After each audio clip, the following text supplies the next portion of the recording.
homeschoolers! Welcome to Homeschooling V&Z. I am Kat and I'm a homeschool mom. We have been homeschooling for more than 10 years. Ayan, so it's a new school year. We are on our currently our third week of homeschool and a little update lang sa ano mga nangyayari sa aming homeschool life. Ayan. So we are independent homeschoolers pa. We are not following the DepEd curriculum and we are not enrolled in any DepEd accredited homeschool provider. Ayan. So, eto yung first week namin. Nag-start kami July 29. So, mas maaga ang ginawa namin. Some families magsa-start pa lang this September. Some naman at the end of August.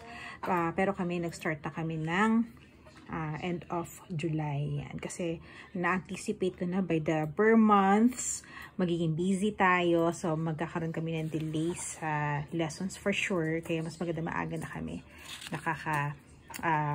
tapos ng mga lessons namin. So, ayan. So, ito yung second week. Third week, hindi ako nagsulat. Ito itong week na itong current week namin. Hindi ako nagsulat kasi marami akong ginawa nung weekend. Kaya hindi ko na siya na perform. Pero that's okay kasi namomonitor ko naman yung mga lessons nila. Like, for math, katulad nito. Meron kami ditong, ayan, pinapa-shade ko sa kids kapag natapos nila.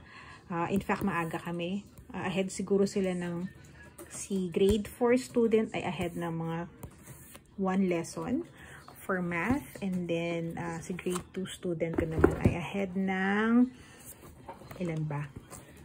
3 lessons. Kasi supposedly, dito pa lang siya, third week. Ayan. Hindi niya na shading for today.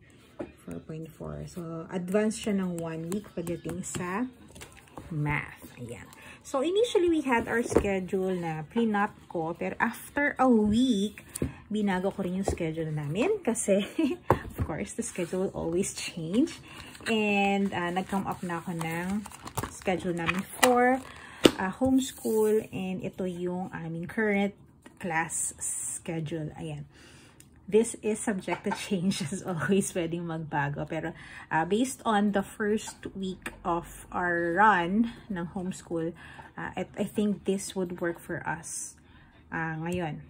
Okay, so as I've mentioned in some mga previous videos, we will be homeschooling from Monday to Thursday, and then yung Friday yung pinaka-buffer day namin.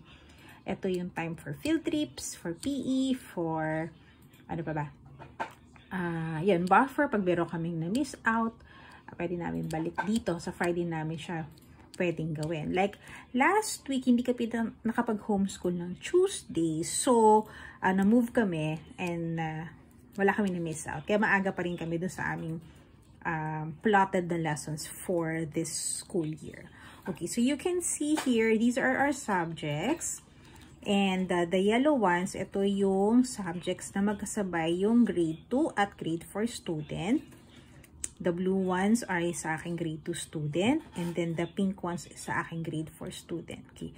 So, ang subjects namin, ang major subjects namin is Civica, Science, English, and Math. So, yun yung apat na yun. And then, dahil hindi naman kami nagpa-follow ng DepEd, Filipino, Arts and PAR considered our electives. Ayan, additional subjects lang siya. Alright? Okay, so for Civica, so ginagawa ko yung first part of the day is kung kailan sila sabay. Ayan, kasi napansin ko rin itong week na to and then last week, kapag hindi kami dito nagsimula, napupunta siya sa dulo, naghihintayan yung dalawa. Kunyari, tapos na si grade 2, medyo mahaba ang lessons ni grade 4, maghihintay pa si grade 2 student ng mga 30 minutes to 1 hour bago siya mag-start ng say Civica or Filipino. So, I think this is the best way for us is mag-huddle na muna kami for subjects na sabay silang dalawa, na same lessons, okay? Same lessons. And then, saka kami mag-individual subjects. Ayan. So, you may also notice na kapag English yung isa, Yung isa naman yung math. Alright?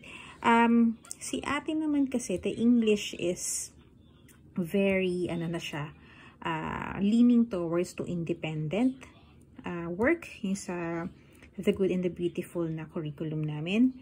And then, her math naman, she usually do 3 pages kasi yun yung nasa Math with Confidence na structure.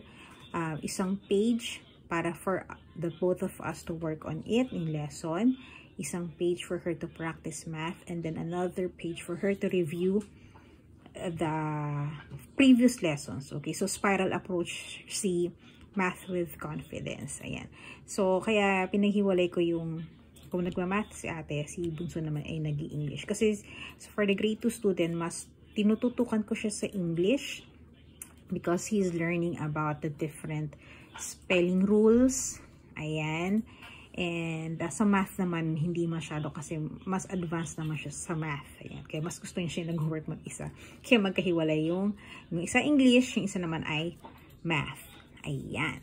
Alright. So that's our schedule for now for our homeschool. And ayan. So if you have any questions, please let me know in the comment box. And I will answer them. Siguro in another video.